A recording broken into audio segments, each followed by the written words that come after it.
We've been pretty pessimistic about the Xbox One and its changes to reflect our ability to not share games or have used games. And Xbox has been saying, oh no, don't worry about it, the press is just misconstruing us. Well, we have confirmation from Xbox that the press was pretty much right. And I think I'm going to go into mourning now.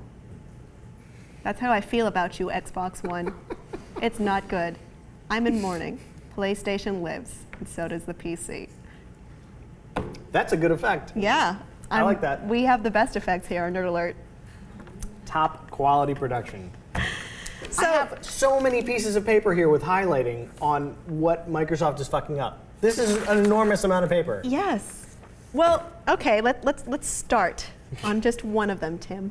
So there are some good things. You can control you can connect your Xbox One to mobile devices, which is kind of nice, right? And you can buy all the games digitally at launch, which I cannot believe took this long for a console to do.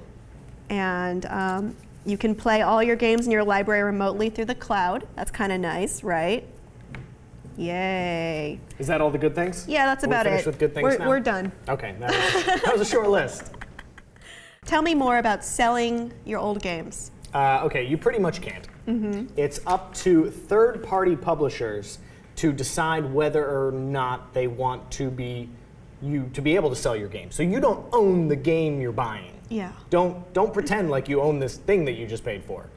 The publishers still own it. So maybe you can sell it, maybe you can't. It's up to their discretion. If you can, they might charge the place you're selling it a fee to buy it back and to be able to re-register it to someone else. Yeah, no. I also feel like Microsoft is kind of trying to palm off the responsibility on third-party publishers. Like, oh, it's them, it's not us. But you could control this. It's your console. And this is new. This is a new thing. There's no other consoles that do this. No, not that we know of. I mean, we still don't know what Sony's going to do, but we know the Wii U doesn't do this.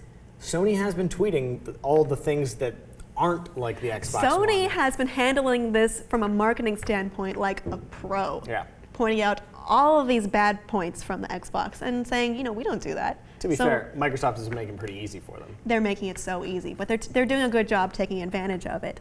One huge problem we have that is confirmed now is the always-on connectivity requirement, where you need to check in every 24 hours. Yeah, so that's a problem for a lot of people that one, don't have broadband internet. Yeah, I mean, it's not reliable everywhere. Yeah, and people like in the military that travel and go for long periods of time without internet, their Xbox One will not work for single-player games.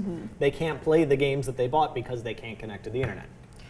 And then we also had, like, if you can play off your account, well, you can play on your account off your console at your friend's house, but only for how long? Only for 1 hour offline. Who plays a game for 1 hour at a time? That's gonna suck. I want you to know that you can still watch TV and play DVDs and Blu-rays offline. That's fine. Who cares? I could do that now. With my DVD player. Am I supposed to be excited about that? Am I supposed to thank you? No, and another thing was, you get to, they wrote this, let me read the quote. Your friends and family, your guests and acquaintances get unlimited access to all your games. Anyone can play your games on your console, regardless of whether you are logged in or their relationship to you. So I can play games in my own house. I'm supposed to be excited. And if my brother comes acting over, like he can it's play this as new well? thing. We have that now. That is so stupid. Why? It's called the way things are. Yes. It's how things work now. So we didn't fuck up one thing. Get excited. Get pumped. All other good news, your Kinect won't spy on you. Well, if you tell it, if you make the settings so that it doesn't. I mean, don't spy on me settings? Yeah, I think people who are more savvy will go in and do that. But I think they're counting on people who are more casual gamers, maybe like the Call of Duty crowd, or the, sorry if I'm insulting you, or the maybe some sports games crowd. They're counting on them to not do that. So yes, they absolutely can collect that data and use it and keep it and have it. Don't worry, if you're having a private conversation in front of your Xbox, your Kinect won't spy on you and won't judge you.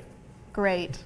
Except that I totally have the opposite feeling of that, and now I'm paranoid. So forget about selling used games back or buying used games. What about just lending my friend a game that I bought that he hasn't Well, have bought? you been friends on Xbox Live for over 30 days? Why the fuck would that matter? It matters because it establishes that you can actually give games to your friends. You cannot do that without that requirement. So they have to be on my friends list for 30 days, and then even once they are, I can only give them. I can only give that game to someone one time. Yeah, then you're done. So hopefully all of you Xbox One purchasers don't have more than one friend. Oh no. I've got at least 2. Oh no! Oh fuck. Who are you gonna give that game to? It's gonna be a real Sophie's That's choice, gonna Tim. drive people apart. This is so terrible.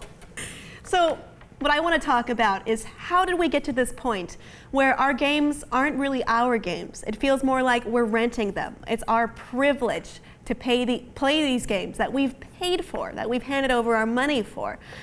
And it's disgusting how we've gotten to this point. I want to know what Microsoft's last few quarterly earnings were. Like, are they really hurting? Are they like going to go under if My understanding they is don't really no. make some more money? Absolutely No, not. I think they're This making is money all- hand over fist. Yes. So I think what's been going on is we've been putting up with small changes and money Invasive grabs. DRM. Yes, invasive DRM. The SimCity disaster is probably the straw that broke the camel's back on that one. But also paying for true endings via DLC.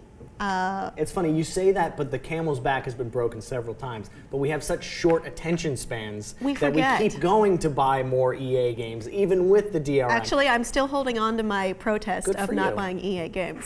But the thing is, yes, it happens. It's been happening every day, and it's been happening every day for 10 years, 5 years, last month, last week, today, because we love games. We're passionate about them, and we will put up with a small thing here and there, like it just.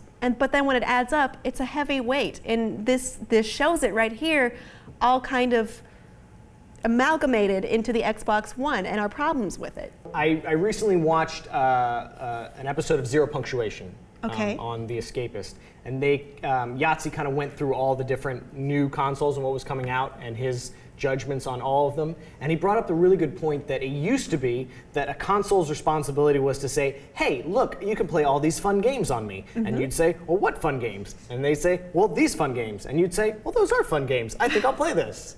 And it's gone so far away from that you need a high-definition television and a broadband internet connection, and you need at least one friend, and you need to have this social media, Twitter, Facebook presence to log in and connect. It's just infuriating how far we are from games. Right. This would have never flown back in the days of, let's say, the N64 or the original PlayStation. And we've gotten so far from that point where we're all focused on having these all-in-one home entertainment systems. Like, remember when this first came out, I was like, okay, the point of this press conference was sports, entertainment.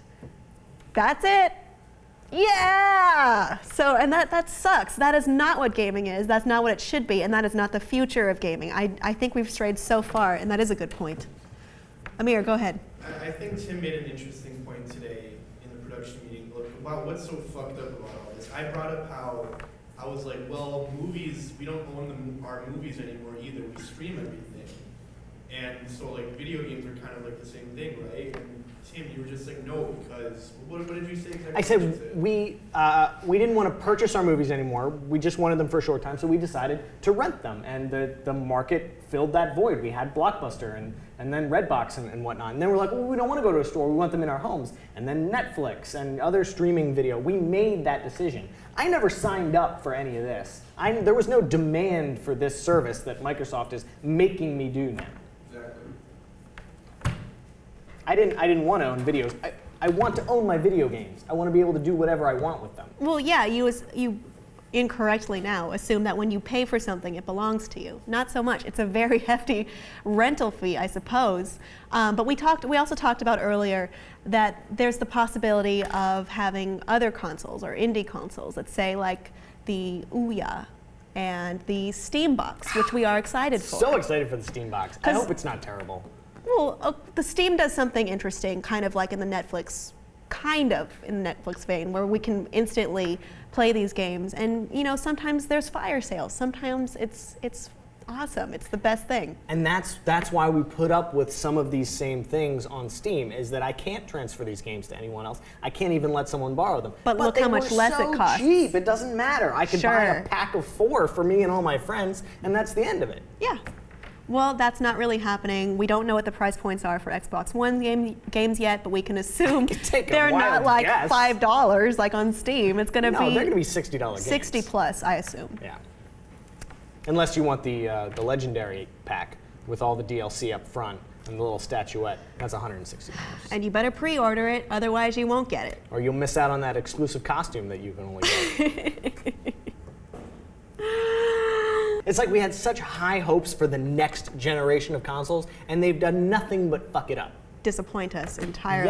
Yes. Well, PS4 didn't disappoint us that bad yet, but it's sad that we've gotten to this point where I'm not that upset, I'm not that disappointed, I'm not that depressed about me not owning my own games. But it's just such a letdown because we thought the next gen would be better. Bigger, better, faster. We thought it would gorgeous. be the chosen one.